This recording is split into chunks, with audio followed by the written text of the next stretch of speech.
वचन, प्यारा वचन, यीशु मसीह का प्यारा वचन, पाव को दीप को राह को रोशन, ये है मसीह का प्यारा वचन, ये है वचन।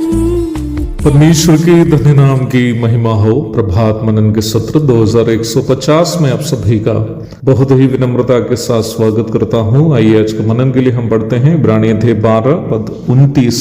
क्योंकि हमारा परमेश्वर भस्म करने वाली आग है। वर्तमान समय के मसीही प्रचार में छिपी हुई एक धोखाधड़ी है। वो यह है कि परमेश्वर को केवल प्रेम करने वाले एक व्यक्ति के रूप में परिचय कराए जाते हैं। It's actually a deception to introduce God only as a person who loves. ये बात सच है कि परमेश्वर प्रेम करता है, अर्थात प्रेम परमेश्वर के नैतिक स्वभाव में से एक है। परंतु परमेश्वर केवल प्रेम करने वाला नहीं है, बल्कि वह इंसाफ करने वाला भी है। इज राइचस जज ऑल्सो। कई लोगों की एक सोच है कि पुराना नियम के समय परमेश्वर दंड देने वाला था और नया नियम के समय में वह प्रेम करने वाला है। ऐसी सोच बाइबल को सही तरीके से नहीं समझने का परिणाम है। परमेश्वर ना बदलने वाला परमेश्वर है। उनका स्वभाव समय के अनुसार बदलता नहीं है। याकूब 1:17। पुराने नियम के समय न्याय व्यवस्था का उल्लंघन करने से लोगों को परमेश्वर से सजा मिलती थी, परंतु नया नियम हमें चेताता है कि परमेश्वर के पुत्र यीशु मसीह का इनकार करने वालों के लिए आग का ज्वलन बाकी है, जो विरोधियों को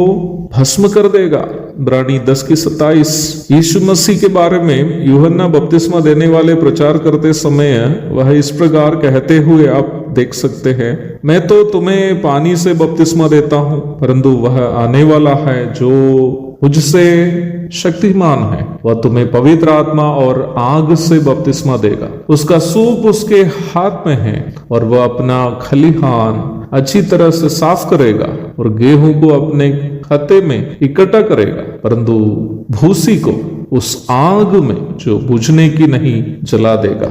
लूका अध्याय 3 पद 16 और 17। यूहन्ना बपतिस्मा देने वाला यह स्पष्ट कर रहा है कि जो लोग प्रभु यीशु मसीह को अपना उद्धारकर्ता के रूप में ग्रहण करेगा, उसका प्रभु पवित्र आत्मा से छाप कराएगा। फिर अध्याय 1 पद 13 और 14। वही जो यीशु मसीह का इनकार करेगा, उसे उस अनंतकालीन आग की झील में नमकीन किया जाएगा, जहाँ की आग कहीं नहीं बुझती है, न कीड़े मरते हैं। और कुछ अध्याय 9 पद 44 से 49 तक और प्रकाशित वाक्य 21:8। कई लोगों की विशेषकर उद्धार पाने का दावा करने वालों में यह सोच है कि यदि उद्धार पाकर बपतिस्मा लिए हैं तो ये पाप करने का एक लाइसेंस है। प्रियो, अवश्य ध्यान रखें, भेड़ कीचड़ में गिर भी जाए वहां रहना पसंद नहीं करेगी। वही सूअर को आप घर के बिस्तर में भी लिटाइएगा, वह चाहेगा कि कीचड़ में ही वापस जाए। उद्धार प्राप्त व्यक्ति और उद्धार नहीं पाए हुए व्यक्ति के स्वभाव में यही अंदर होता है। उद्धार पाने का दावा करने के बावजूद आपको पाप में जीना अधिक पसंद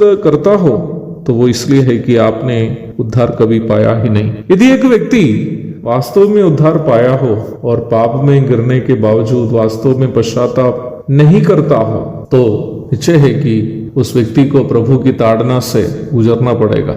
इब्रानी 12:6 से 8 तक। परमेश्वर की कलीसिया के लिए अलग किए गए धन में छेड़छाड़ करने के कारण हननिया और सफीरा, जो यरूशलेम की कलीसिया के सदस्य थे, प्राण गवाते हुए हम प्रेरितों के काम 5वां अध्याय में पढ़ते हैं। बुरी तरह व्यभिचार में फंसे हुए एक व्यक्ति को, जो कुरिन्थ कलीसिया का सदस्य था, शारीरिक मृत्यु होने हेतु शैतान को सौंपने के लिए प्रेरित पौलुस आदेश देते हुए हम पहला कुरिन्थी 5:5 में पढ़ते हैं। वैसे ही समान प्रकार की एक बात हुमेनियुस और सिकंदर के बारे में, जो इफिसुस की कलीसिया में झूठी शिक्षा फैलाने वाले थे, प्रेरित पौलुस कहते हुए पहला तीमुथियुस 1:20 में हम देखते हैं। मुझे कभी कभी कुछ लोग ये कहते समय कि पाप करने वाले विश्वासियों को अनुशासित करने की जरूरत नहीं है क्योंकि परमेश्वर प्रेम है, तो एक ही समय हंसी और गुस्सा दोनों आते हैं। वास्तव में पाप करने वालों को देखकर नजरअंदाज करने वाले लोग उस प्रकार के लोगों को परमेश्वर के आगे दंड के लिए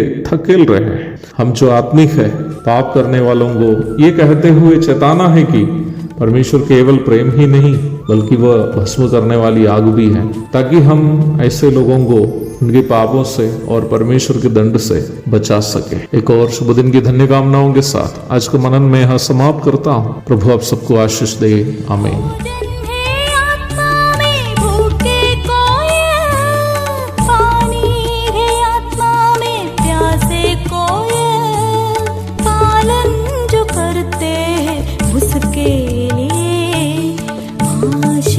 पाने का साधन है